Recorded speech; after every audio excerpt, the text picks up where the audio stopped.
let's look at the flip side. If it's between me and you, I will not hesitate to take you down.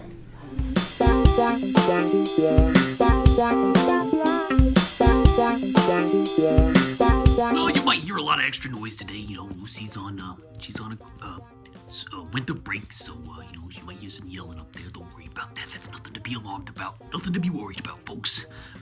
Today, as you can see over there, I got a couple copies of the movie Heat. One's on Blu-ray. That's the one that I watched. And then I also have a VHS. Oh, you might hear dogs also. I'm sorry. Again, it's a little rowdy up there. And if you hear thumping, that's cats, okay? So there's a whole animal house here today.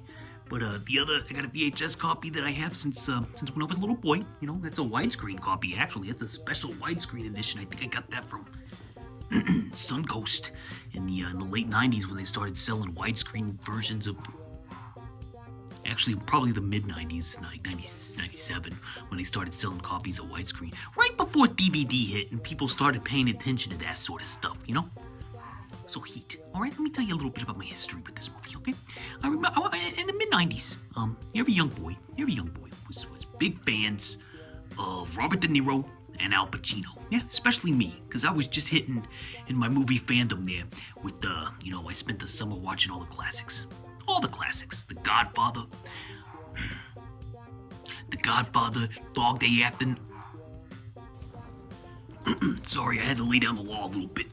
But when I was a little boy in the mid-90s, everybody loved Robert De Niro and Al Pacino. Yeah, they were like the top two guys. They were the guys. In the 70s, all the actors loved them. In the 80s, everybody loved them. And then in the 90s, they were still going strong. They were getting on the tail end of their most creative output, but this was probably amongst the last hurrah, or so we thought, because, you know, we got The Irishman a few years ago.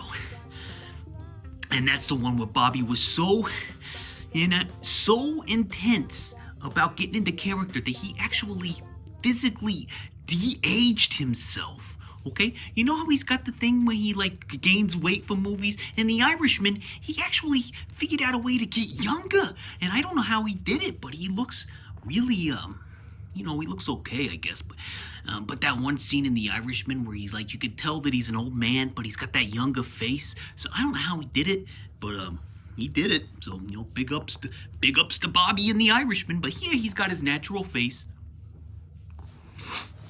And Pacino's got his natural face, and Michael Mann is the writer director. You know, he'd been working on this story since the late 1970s, I guess. He'd written several drafts. He even did it as a TV movie called L.A. Takedown. It was like a pilot situation, and it didn't get picked up. And so he just keeps going back to this story and these characters. You know, for whatever reason, Michael Mann really has an attachment to this story. And here it gets the best treatment. He gives it about 2 hours and 50 minutes, almost a 3-hour film we're talking about. If you notice this big clunker here, look at this. Look at this. Look at the side. Look at this. You see how thick that is? Look at this. Look at my hand. I got a regular size hand here. Look at that. Look how thick that is. That's like 2 inches wide. Yeah.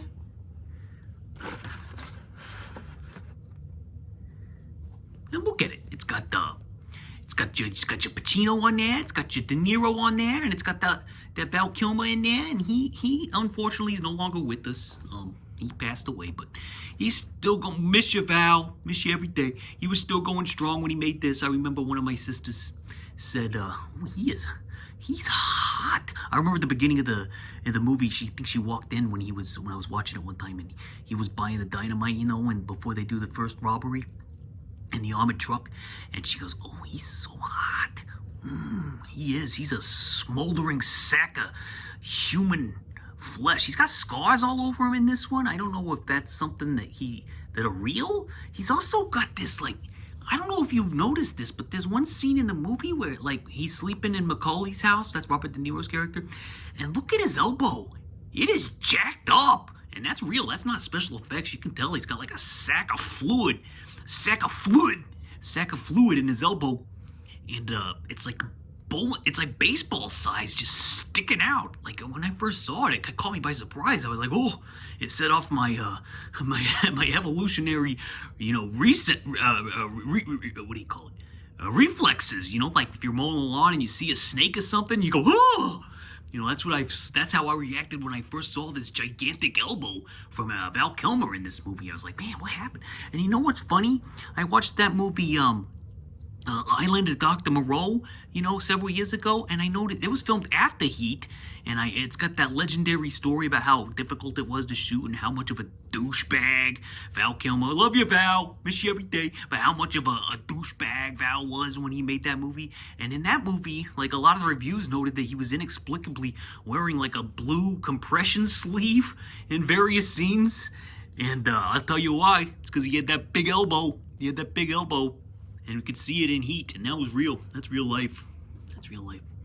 But anyway, Heat, let's see. It's like a cops and robbers movie. Yeah, it's like a classic cops and robbers. It's a little complex, little convoluted, but you can follow it. You can follow the gist without knowing all the details. But some of the scenes are like one of those movies where it sounds like, to me, I'm not a math guy, so it sounds like this. You got that scene where Macaulay's talking to John Voight, and he's like, yeah, they'll give him. I can't do a John Voight unless he's Joe Buck. So I'll just do him as Joe Buck. Well, hell yeah. You got 10%. You got 40%, and then we'll get 100%, and then after it's done, you'll get another 40% on top of that. Like there's scenes like that, where I don't really know what they're talking about because I can't do percentages and fractions very well unless it's like 100%. When you take away half, that's 50%. But like when you're talking hundreds and then adding on percentages on top of, how do you go higher than 100%? My brain just doesn't know. I'm stupid. I'm telling you, I'm stupid. I can't figure it out. Anyway, it's about these two cops and robbers. Robert De Niro is the cop. Excuse me. Robert De Niro is the robber, Neil Macaulay, and Al Pacino is Vincent Hanna, the lead detective of the robbery homicide division, and he's after De Niro. This one's a little weird. Like normally in a cop movie, like you see a robber doing a crime, you're gonna arrest him, right? Well, not the Pacino. Vincent Hanna's like a detective, so he's not interested in getting these guys for like petty misdemeanors. So when they're watching them do crimes, they're not arresting them. So it's a little like it throws you off a little bit. And then there's the big scene in the middle where Pacino and De Niro have a cup of coffee together, and you're like, this guy. Pacino, this guy killed people in an armed robbery, and he's sitting right there. Why aren't you arresting him? I guess Pacino needs proof, okay? He needs proof, but he knows for a fact that these are the guys that did the armed robbery, so that's that. But he can't put him away if he doesn't have proof, and he wants solid proof. He wants to catch him in the act, I guess, He wants to catch him in the act, so he doesn't arrest him. He just has coffee with him, and he says, hey, if it's between you or some other guy that you're gonna make his wife a widow, buddy, you are going down. And then De Niro was on the flip side. He's like, well, there's a flip side to that coin. He says, maybe it's you on the other end. I will not hesitate. So they're threatening each other, okay? Well, don't you get arrested for threatening an officer? But it doesn't matter, because he wants to catch him in the big one. He wants to catch him in the one that's gonna put him away and get him off the street for all time. For all time. Hey, this kind of works. I like this. I'm gonna start putting this thing up in front of me all the time. What the hell was I thinking? But anyway, God, it hurts my shoulder though. It's like I'm gonna get one of those big tennis ball elbows, like Val Kilmer. We'll move this over a little bit.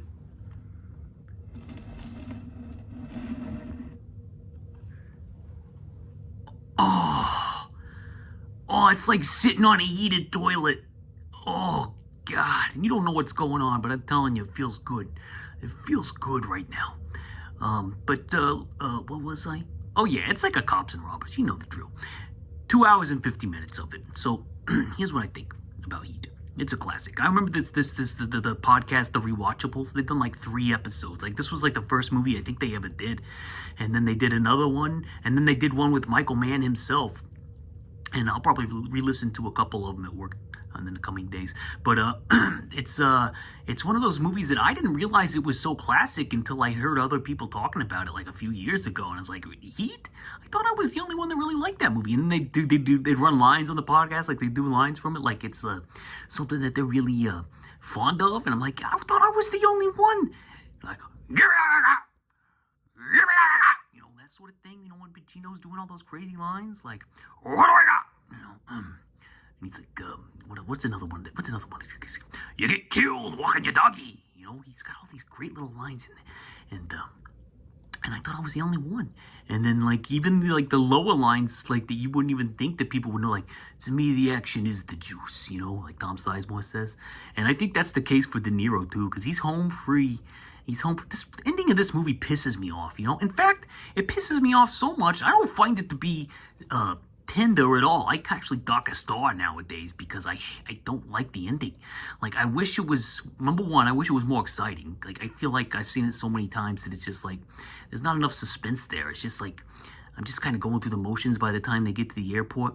The hotel stuff is great, but after that, like when the Pacino and De Niro are running through that airline stuff, it's just like, let's get on with it. Let's get on with it. We know what happens here. And yeah, you can say that character-wise it all makes sense, but it's just like, this guy's a killer. This De Niro's a killer, and he's a piece of shit scumbag. You gonna hold his hand like a little baby who's afraid of the dentist chair? You gonna hold his hand while he's going down? Fuck him. Oh, I'm so sorry for that language. I'm so sorry. But like, it's just like, he really respects him that much? Come on, the guy's a scumbag. He's a scumbag. You know, Pacino, he should be out at the hospital with his stepdaughter, soon to be ex-wife. He should be at the hospital taking care of her because she's obviously the one who needs his attention. Like, he spends the whole movie criticizing Natalie Portman, who's his stepdaughter. He spends the whole movie criticizing the real dad about not being there and never being around and standing her up. And he's a piece. What'd he do? Stand her up again? You know, that sort of stuff. And he's not even realizing that he's doing the exact same thing.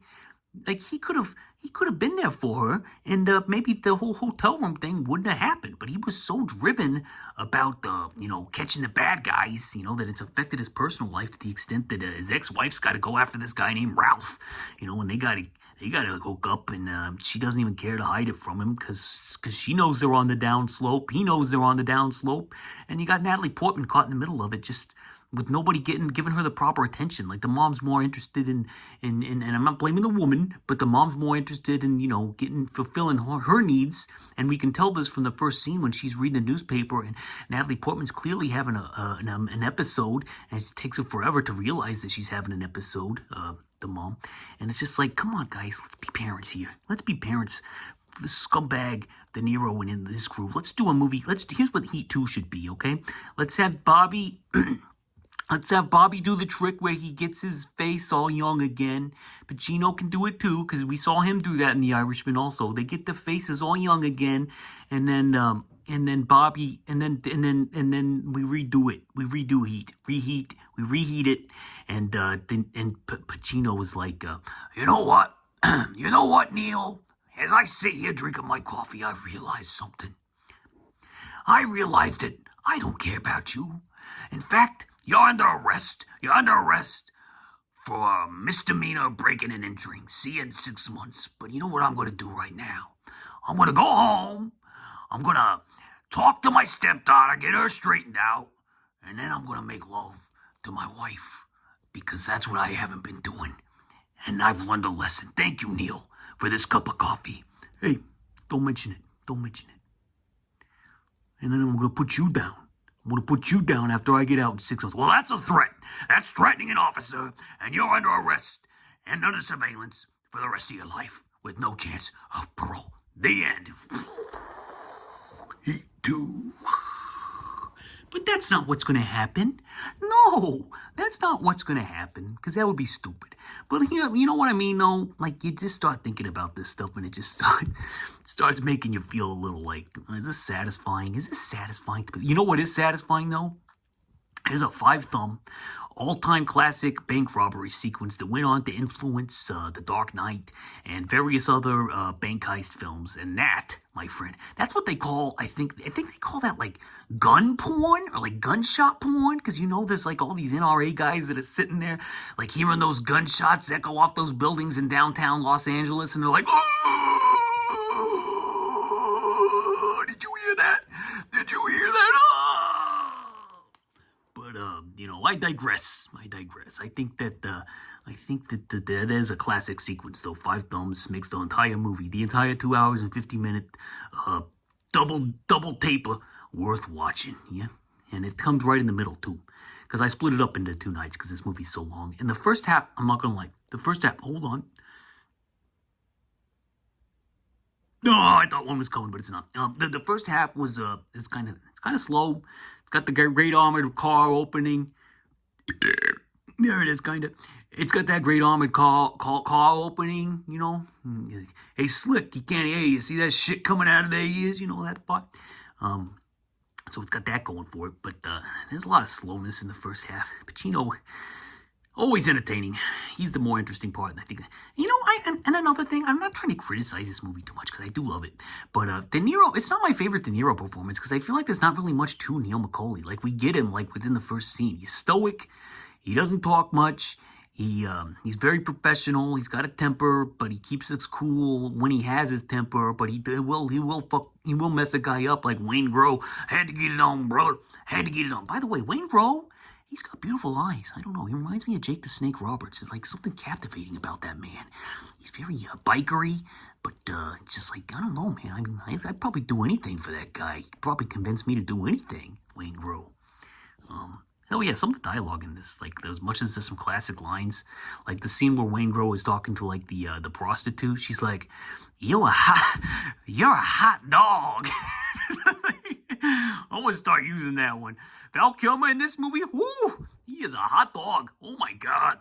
Put it in me. I'm gonna warm him up in the microwave and I'm gonna eat that hot dog. Classic movie if you haven't seen it. I'm sure you have. I've wasted probably too much time talking about it. 4 thumbs. Yeah, 4 thumbs, not 5. You think, you gave Jamie. You gave Elf. Oh, wait, am I spoiling it? Because I recorded that before this. Oh, that's all right. Elf is one of the best Christmas movies, okay? It's one of the best modern Christmas movies out there. And when you stack it up to those other modern Christmas movies, it's 5 stars, okay? Heat, which is a great movie, I think the fact that it ends the way it does and it's kind of too long, and the character motivations, like, the character decisions and choices really kind of annoy me in parts of it. It does have that 5 thumbs sequence in the middle, and but I do give it 4 thumbs and a heart. If you want to argue with me about it, please feel free to disagree in the comments. I am more than happy to get down there, get on the ground with you, and wrestle it out a little bit for this thing, you know? Don't be shy, you know? I'll come down there. I'll come down there. Don't make me come down there, because I will come down there, and I'll come down there, and I'll be nice to you. We can disagree. It's okay. And I give it 4 thumbs and a heart. Heat. And that's all I got. That's all I got to say about that, as Forrest Gump would say. By the way, Bubba Gump is in this, if you didn't notice. He's in it too. And Ashley Judd, another thing that I don't really care for about this. Ashley Judd's not very good. She's not very good. I'm 7. I was trying forever. I was trying to figure out where I got that line from because I say it all the time. And finally, mystery solved. It's Ashley Judd in Heat talking to Neil McCauley when he finds her shacking up with Mo the bartender in a hotel room. I'm 7. You know that saying. But she is good at the end of that last shot of her. She's got a good face for that. She does a little hand signal. That's the best part of the movie, I think. When Chris comes home and he sees Ashley Judd and she has to wave him off, but you can tell that there's so much love and companionship. And it is kind of sad, and it did kind of get to me, especially since Val's not here anymore. We miss you, Val. Miss you every day. Heat, 4 thumbs and a heart. Heat 2 is coming, by the way. Adam Driver and Leo DiCaprio are going to be in this new movie, Heat 2. It's a prequel to this one, a prequel/sequel, I think, directed and written by Michael Mann, the 82-year-old. Let's see if he's still got the juice. And let's see if they're willing to walk away in 30 seconds flat, if they can feel the heat of a bad movie going around the corner, because I don't know if I got high hopes for the sequel, but we'll find out. We'll find out. Heat, 4 thumbs. All right. Moving on. I'm gonna make a cut here because I had already recorded the other 2 reviews because I had got those out of the way earlier. Okay. Now, watch this. Bing!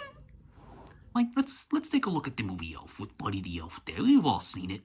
He's just like full of love, and he doesn't know any better because for some reason he acts like a 6-year-old.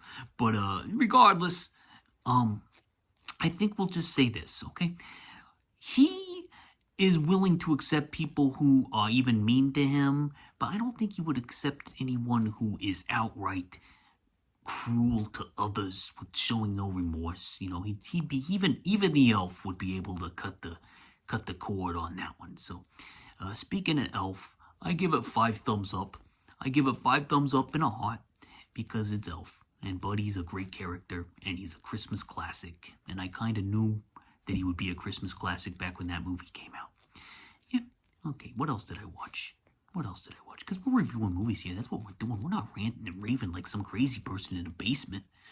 But what else did I watch?